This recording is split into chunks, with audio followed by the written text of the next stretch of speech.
nice. Hey YouTubers, Grimmy here, and this is the video review for the Transformers Collectors Club subscription service Year 1 breakdown. Once again, I'm looking back at the first year of the subscription service, getting the figures that I had not covered before. And we're continuing with one of the more requested, desired ones from that first year, and that was the breakdown.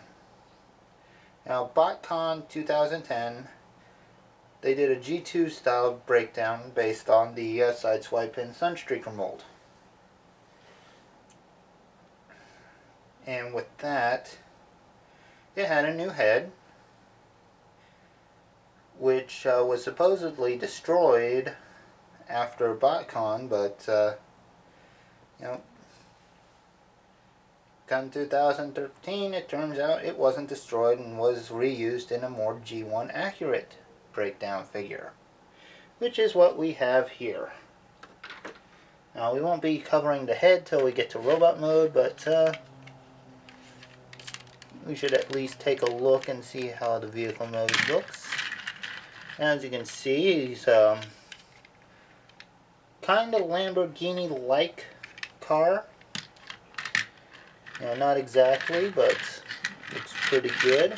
Rolls very well once you have everything unlined well underneath. And all in all, a very nice representation of breakdown.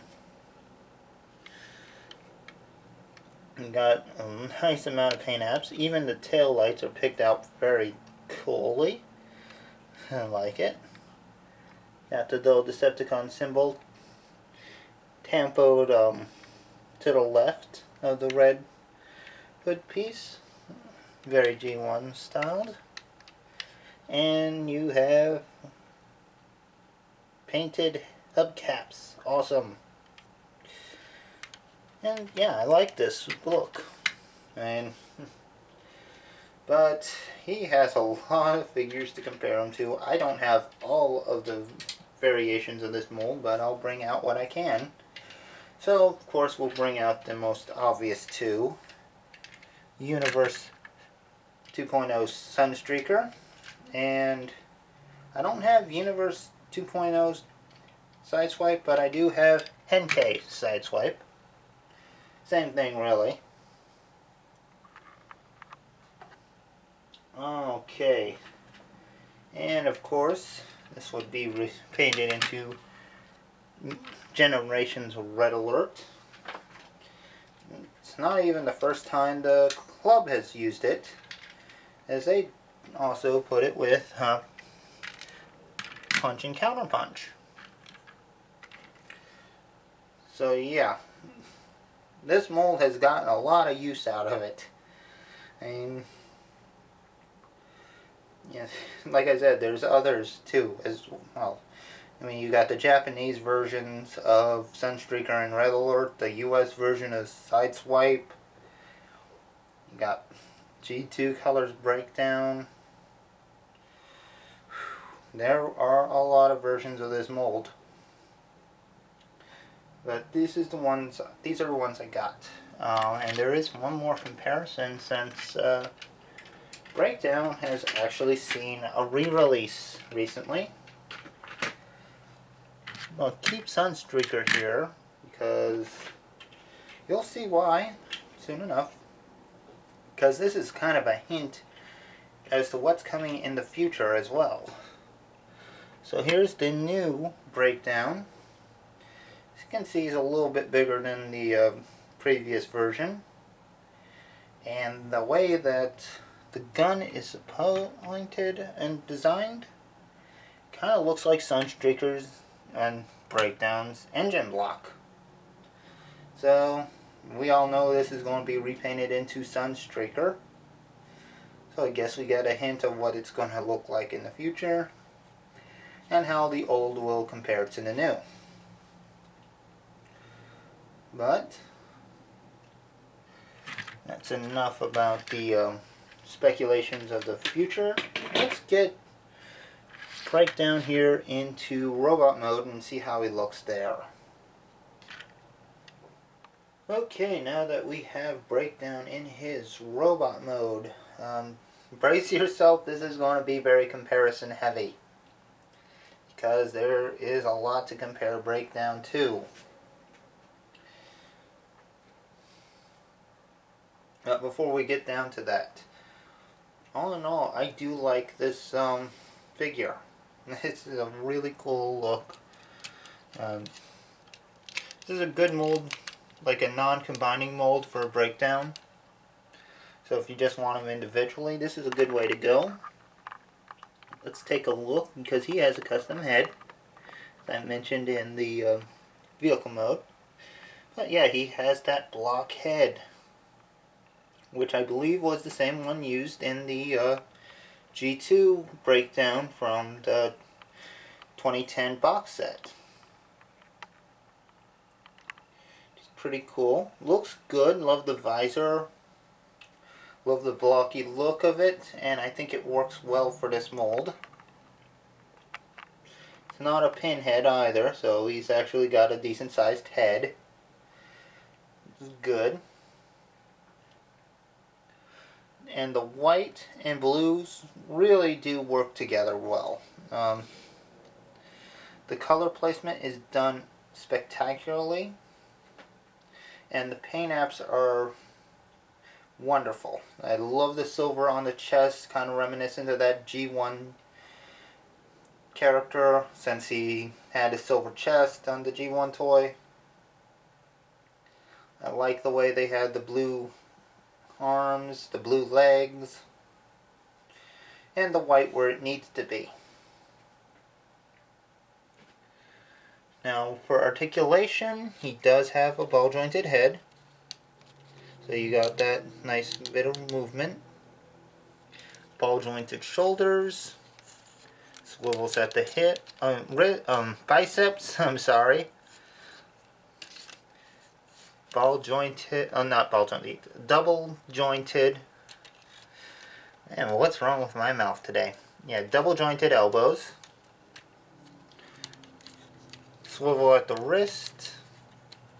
You do have some articulation at the kibble, so you can get that out of your way as you need to, which is good.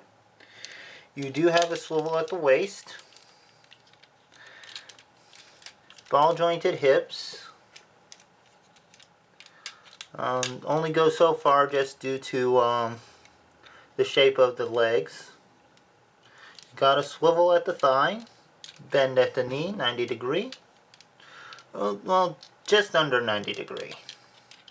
And you got ball jointed feet, so you can get them wherever you need them to be. So he is going to have a flat stance no matter where you pose him, which is great. Perfect for posing.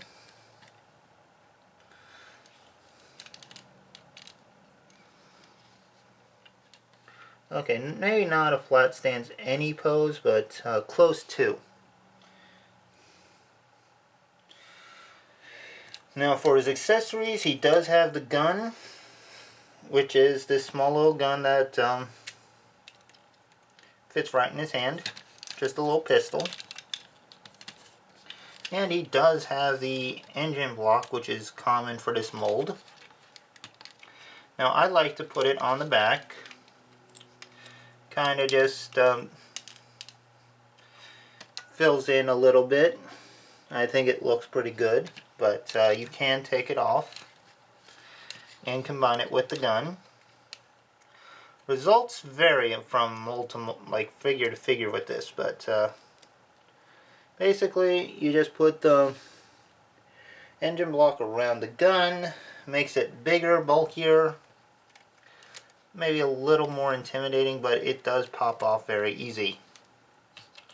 So like I said, I just like to keep it on the back, like so. You can flip it around if you want and make it into a jetpack. Kind of a homage to Sideswipe's jetpack from the first 3 episodes of the G1 series. Well, actually the 3rd episode of the G1 series, where Optimus borrowed it. But yeah, that covers the articulation, accessories. Yeah, he looks really good. But here we go. Let's get these out of the way. First comparisons are going to be with the Autobot brother, like the mold that he came from, Sunstreaker, and Sideswipe, who has his heroic duo upgrades attached, but still gets the point across. As you can see, he does lean more towards Sideswipe's look than Sunstreaker's. Just because you got the hood on the front instead of the back, which was a nice feature of the mold, since it made it easier to use both ways. But we also got to bring in Red Alert, since he also used the mold, and he was a white car. This actually helped because you can shows that Breakdown is an off-white. He's not like a true white color. He's like an off-white, eggshell white. You can tell the difference between him and Red Alert very easily. And last but not least, the other TFCC use of this mold, Punch and Counterpunch, who I got in Counterpunch mode. Just so Sunstreaker is not the only one using the mold like that. Okay. Let's back these guys up so I can get them all in frame here. There we go. Much better. In fact, let's get him in the center, just so he fits in better. As you can see, yeah, he's got a big family of mold mates. Mostly Autobots. But, yeah. It looks pretty good, and I think he is a nice use of the mold. Now, for another comparison, and maybe a glimpse of the future, let's bring in Combiner Wars Breakdown. Now, I've already reviewed the Combiner Wars Stunticons, but you may want to take a look at Breakdown's weapon storage, and next to Sunstreaker. Yeah, those are good representations of these engine blocks, so Sunstreaker is going to reuse this mold. I think everybody knows that.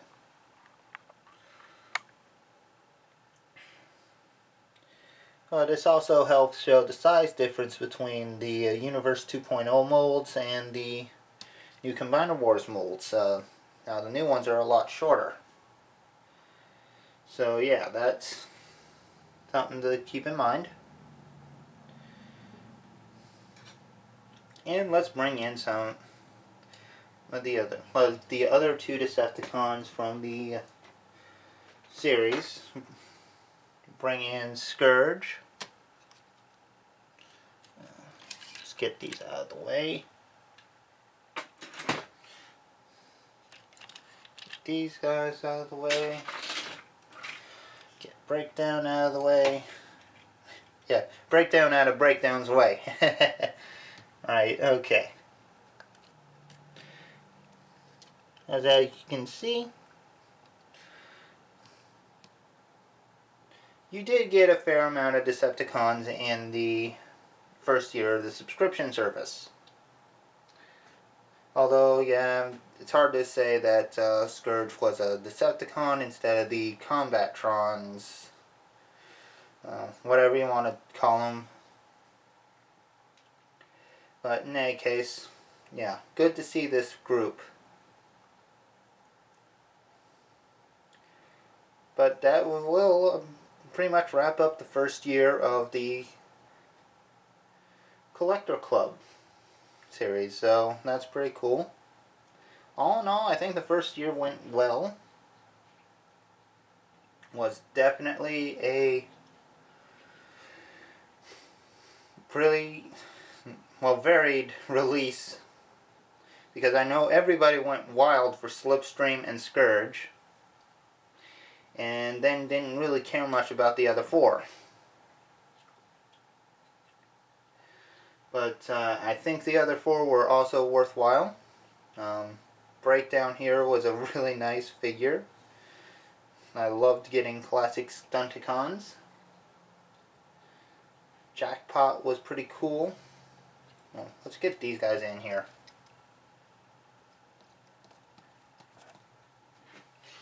Get the whole group. There we go. Yeah, but Jackpot was pretty cool.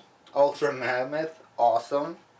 It was really good to get that mold for the first time, as well as Circuit, because I missed out on Lockdown. Now I really want to track down a Hunt for the Decepticons Lockdown. And a Revenge of the Fallen Lockdown and a Hunt for Decepticons Axer. I'm sorry. My mistake. But, yeah, for the first year, the Collector Club did really good. Second year was okay. Third year's looking good. And since they just announced what's coming out next year, the Mayhem Attack Squad, I am excited. I hope I can get them. I can't guarantee I will, but we'll see how life turns out. So, anyway, enough babbling. I'm going to cut this now. So, please leave a like, leave a comment, subscribe to see more videos, and share with your friends. And I'll see you guys in the next video. Take care, so long, and have fun.